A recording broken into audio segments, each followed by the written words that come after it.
சென்னையில் ஆபரண தங்கத்தின் விலை வரலாறு காணாத அளவுக்கு உயர்ந்திருக்கிறது.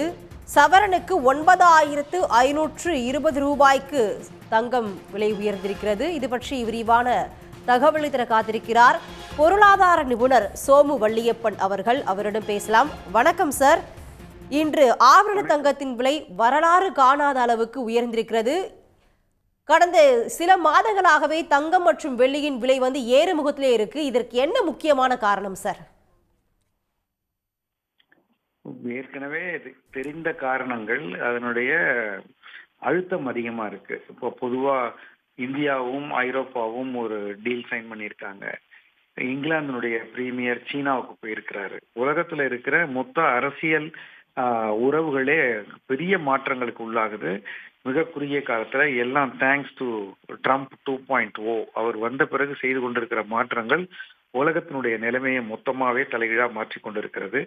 நேச நாடுகளை எல்லாம் பகை நாடுகளில் ஆக்கி கொண்டு விட்டார். அதனால உலகத்துல நிச்சயமற்ற தன்மை ரொம்ப அதிகமாகிக்கிட்டு இருக்கு. ட்ரேட் வார்ஸை கட்டுப்படுத்தி கொள்வதற்கு சீனாவோடு விலக்கி வைத்திருந்த சீனாவோடு பல நாடுகளும் நேசம், இந்தியா உட்பட எல்லாம் நேசம் பண்றாங்க. அதனால மாற்றியமைக்கப்படுகிற உலகத்துல டாலர் வீக் ஆயிடுங்கிறது தான் எதிர்பார்ப்பு. டாலர் வீக் ஆக ஆரம்பிச்சிருக்கு. பட் ஆனா ரொம்ப தூரம் இருக்கு. அது ஆக ஆரம்பிச்சிருக்கு. அதே மாதிரி யூஎஸ்ல இருக்கிற வட்டி விகிதங்கள்லயும் மாற்றங்கள், அந்த பயம் இருக்கு. ஈரான் மேல இவர் திரும்ப திரும்ப கப்பல் அனுப்பிக்கிட்டே இருக்கேங்கிறாரு. இது மாதிரி ஒரு குழப்பமான அச்சுறுத்தக்கூடிய சூழ்நிலைகள்ல முதலீட்டாளர்களுக்கு தங்கம் தான் புகலிடம் என்பது தெரிந்தது. இது தவிர டி டாலரைசேஷன் என்று டாலருக்கு மாற்றாக தங்கம் என்று பெரிய அரசாங்கங்கள் 100 டன் 150 டன் என்று டன் கணக்கில் வாங்கி உலகத்துல சுழற்சியில் இருக்கிற தங்கத்தை கொண்டு போய் கிடங்குகள்ல அடைத்து விடுகிறார்கள். அதனால வெளியில விற்பனைக்கு கிடைக்கவில்லை. இது போக தங்கம் விலை ஏறுவதை பார்த்து கொண்டிருக்கிற சாதாரண மக்கள், முதலீட்டாளர்கள், வியாபாரிகள் எல்லோருமே வாங்கி வாங்கி சேர்த்து கொள்ளத்தான் விரும்புகிறார்கள். விற்பனை குறைந்து வாங்குதல் அதிகமாயிடுச்சு. அதனால இது பட்ட காலிலே படும் என்பது போல விலை உயர்ந்து கொண்டே போனால் அந்த அச்சத்திலேயே மீண்டும் வாங்குவார்கள். இதை விற்று வைக்கிற டெரிவேட்டிவ்ஸ் மார்க்கெட்ல ஷார்ட் போறவங்களுக்கு பயம் இருக்கும், எம்சிஎக்ஸ் போன்ற மார்க்கெட்டுகள்ல. அதனால இது எல்லோருக்குமே அதிர்ச்சியாகத்தான் இருக்கிறது, ஆச்சரியமாக இல்லை. இப்படியெல்லாம் விலை இதுவரைக்கும் வரலாற்றில் ஏறினதே இல்லை. எந்த பொருளும் இப்படி ஏறியதில்லை. தங்கமும் வெள்ளியும் தொடர்ந்து ஏறி கொண்டிருக்கிறது. அச்சத்தை தான் கொடுக்கிறதுன்னு சொல்றேன். தங்கம் மற்றும் வெள்ளியின் விலை இன்று ஹிமாலய உச்சத்தை தொற்றுக்கு தான் சொல்லணும். முன்னாடி எல்லாம் தங்கம் உயர்ந்துச்சுன்னா வெள்ளியோட விலை ஒரே ரேட்ல தான் இருக்கும், இல்ல குறையும். ஆனா கடந்த 2 மாதங்களாகவே தங்கம் மற்றும் வெள்ளியின் விலை ஏறுமுகத்துல தான் இருக்கு. இனி வரும் காலங்களில் இது குறைய வாய்ப்புகள் இருக்கா? வெள்ளி விலை உயர காரணம் என்ன சார்?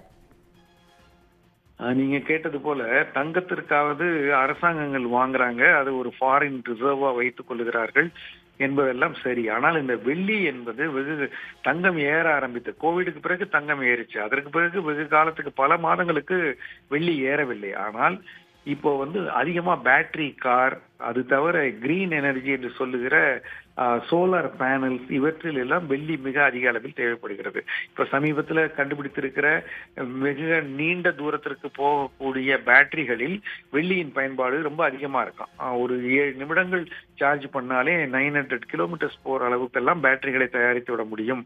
அதற்கு வெள்ளி அதிகமாக தேவைப்படும் என்கிற பொழுது அந்த போட்டியில் இருக்கிற மிகப்பெரிய பேட்டரி தயாரிப்பாளர்கள் அவர்களால் இயன்ற அளவு வெள்ளியை வாங்கி கொள்ள ஒப்பந்தங்கள் போட்டு விடுவார்கள். அது வெளி மார்க்கெட்டுக்கு வராம செய்து விடுவார்கள். அது போல இப்போ ஒரு ரீரைட்டிங், ரீவயரிங், ரீஈக்குவலிபிரியம் கண்டுபிடிப்பது போன்ற நிலைமைகள் தங்கத்துக்கும் வெள்ளிக்கும் இருக்கு. வெள்ளி தங்கத்தை விட வேகமாக உயர்வதை கண்ட ரொம்ப அச்சமாகத்தான் இருக்கிறது.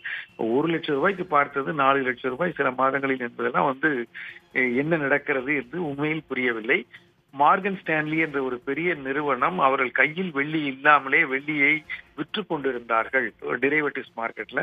அது இவ்வளவு விலை உயரும் என்று அவர்கள் எதிர்பார்க்கவில்லை. அதை கவர் செய்ய போய் அதனாலும் ஏறியது என்று முன்பு சொல்லப்பட்ட காரணம். அதனால இப்ப போர்வையை போர்த்தி இருக்கு, உள்ள யார் யார் இருக்கான்னு தெரியல. போர்வையை நீக்கி பார்த்தாதான் தெரியும்.